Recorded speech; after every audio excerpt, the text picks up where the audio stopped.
आज संवाद मराठी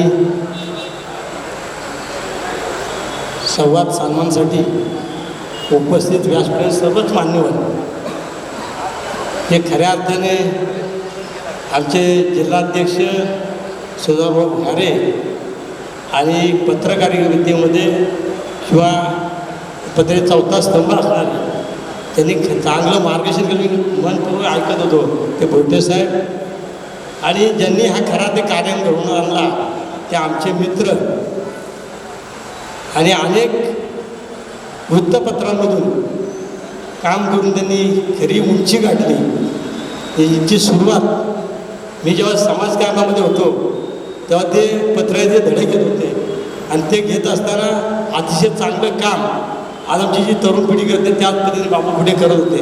आणि बाबू फुटे त्यावेळेस काम करत असताना राष्ट्रवादी काँग्रेस पार्टीचा मी फाउंडर म्हणून काम करत असताना बाबू फुटेंना राष्ट्रवादी काँग्रेस पार्टीमध्ये सुरुवातीला त्यांना प्रवेश करून घेणारा मी एक छोटा कार्यकर्ता. आणि बाबू फुटे त्यावेळेस आल्यानंतर खऱ्या अर्थाने जे काही सहकार्य मला केलं ते हेतपर्यंत पोहोचण्याचा त्यांचा देखील मोलाचा वाटा आहे. आणि हे मला सांगायला काही कमी मला वाटणार नाही, परंतु या व्यासपीठावरती बसलेले सर्वच मान्यवर आज आपल्या उपस्थिती मला जो काही मला सन्मान दिला, मग त्यामध्ये मला घडवण्यामध्ये आमचे मार्गदर्शक मुसबे साहेब असतील, उल्हासराव देशमुख असतील किंवा व्यासपीठावरील सर्वच मंडळी हे नावं घेतली तर वेळ जाईल, परंतु त्यांनी 2 मिनिटात तुम्ही बोलायचं आहे, परंतु खूप काही बोलता येईल. ज्यांनी या खोपोली ठिकाणी येऊन म्हणजे दिशाचे परदेशी असतील किंवा आमच्या भूमिकाताईंनी आत्तापर्यंत संवाद मराठीला खूप काही सहकार्य केलं. आणि अशी सर्व सारी मंडळी या ठिकाणी येऊन बाबू फुटेंनी आत्तापर्यंत 9 वर्षे हे संवाद मराठी लाईव्हला झाले, परंतु पत्रकारितेमध्ये मात्र त्यांनी अनेक वर्ष अतिशय उत्कृष्ट काम करून खऱ्या अर्थाने आपली चुणूक का असते म्हणजे त्यांनी रायगडचं वृत्तपत्र चालत असताना रायगड टाईम्स म्हणजे अनेक पत्रिका त्यांनी म्हणजे सर्व त्यांच्या हाताखालून अनेक वृत्तपत्र गेले, परंतु बाबू फुटेंची चुणूक मात्र त्यांनी कधी थांबताना दिसली नाही.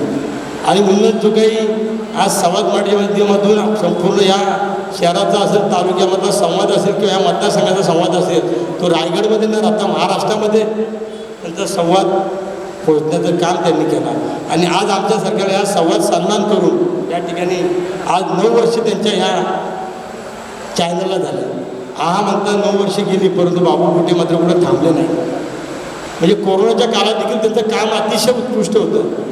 त्यांनी सन्मान सोहळा मात्र त्या केला नाही, परंतु काम मात्र उत्कृष्ट होतं. आणि मला असं वाटतं त्यावेळेस ते सन्मान्य त्यांना मी गुरु म्हणतो ते मार्गदर्शक तटकरे साहेब त्या सन्मान सोहळ्याला आले होते. ते व्यासपीठाच्या खाली बसलो होतो, परंतु साहेबांनी त्यावेळेस खाली बसताना देखील माझं नाव त्यावेळेस होतं. हे आवाजून सांगायचं का वाटते, काम करत असताना नक्कीच संधी मिळत असते. काही आमच्या तरुण भगिनी रिंकू ठोंबरे असतील किंवा आमचा युवा उद्योजक आत्ताच राजकारणाने उतुंग भरारी घेतले ते विक्रम साबळे असतील किंवा आमची जोडी कुमार दिसल्यान त्यांची सौभाग्यवती हे देखील या जोडीचा सन्मान या ठिकाणी केला. आमच्या मी अपघातग्रस्त म्हणणार नाही, परंतु गुरुजींचं काम गुरुजी साखरकरांचं हे खूप आगलं वेगळे. म्हणजे ह्या तुलनेत बाबू फुटेंनी जे काही सन्मान या ठिकाणी केले, मग आमच्या एखाद्या ग्रामीण भागातील बचत गटांचा महिलांचा असेल, पत्रकारांचा असेल, ज्येष्ठ पत्रकार आमचे मार्गदर्शक भाई ओवाल असतील, म्हणजे हा सन्मान त्यांनी मी अनेक सन्मान त्यांचे पाहिले. मला माहिती नाही आज मला सन्मान मिळणार. बाबू फुटेंनी हा एक शेवटचा येऊन गौरव समारंभात एक पुरस्कार देऊन या ठिकाणी मला जो काही सन्मानित केला. मी नक्की बाबू फुटे माझे मित्र आहेत, परंतु मी ज्यावेळेस समाजकार्यात काम करताना कधी चुकत असेल त्यांनी चूक देखील दाखवलेली. म्हणजे स्पष्ट असणारं हे चॅनल त्यांनी त्यांच्या पद्धतीने चालवलं. आज त्यांचं हे चॅनल आपण पाहिलं असेल ते व्ह्यूज असतात. अनेक चॅनल या कोकणी शहरामध्ये काम करताना आपण पाहतो. म्हणजे संवाद मराठीचं चॅनल हे खऱ्या अर्थाने बाबू फुटेंच्या माध्यमातून अतिशय उल्लेखनीय काम या संपूर्ण रायगड जिल्ह्यामध्ये करताना आपण पाहतोय. असंच त्यांच्या पुढच्या वाटचालीला शुभेच्छा देत असताना मी त्यांना उदंड आयुष्य लागावं हे बाबू फुटे असेल आणि कार्यकारी संपादक म्हणून आमचा युवा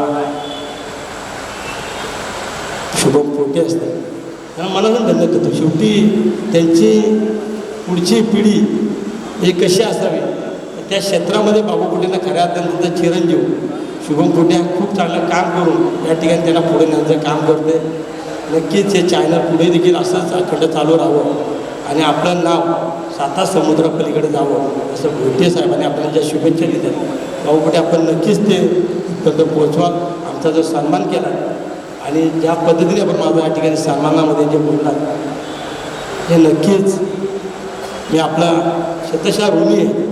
आणि ह्या सर्व मान्यवरांच्या हस्ते मला जो सन्मान दिला तर माझ्या संपूर्ण ह्या जनसमुदायासमोर जे सर्व बसले देखील सारे सन्मानित व्यक्ती आहेत, सर्व मान्यवर आहेत, त्यांच्यावर सन्मान देत सर्वांचेच मी या ठिकाणी ऋण व्यक्त करतो. आणि माझी जबाबदारी वाढली आपण हा सन्मान करून नक्कीच चांगलं काम करायचा प्रामाणिक प्रयत्न यापुढे देखील करेल एवढंच अभिवादन या ठिकाणी देतो. जय हिंद, जय महाराष्ट्र.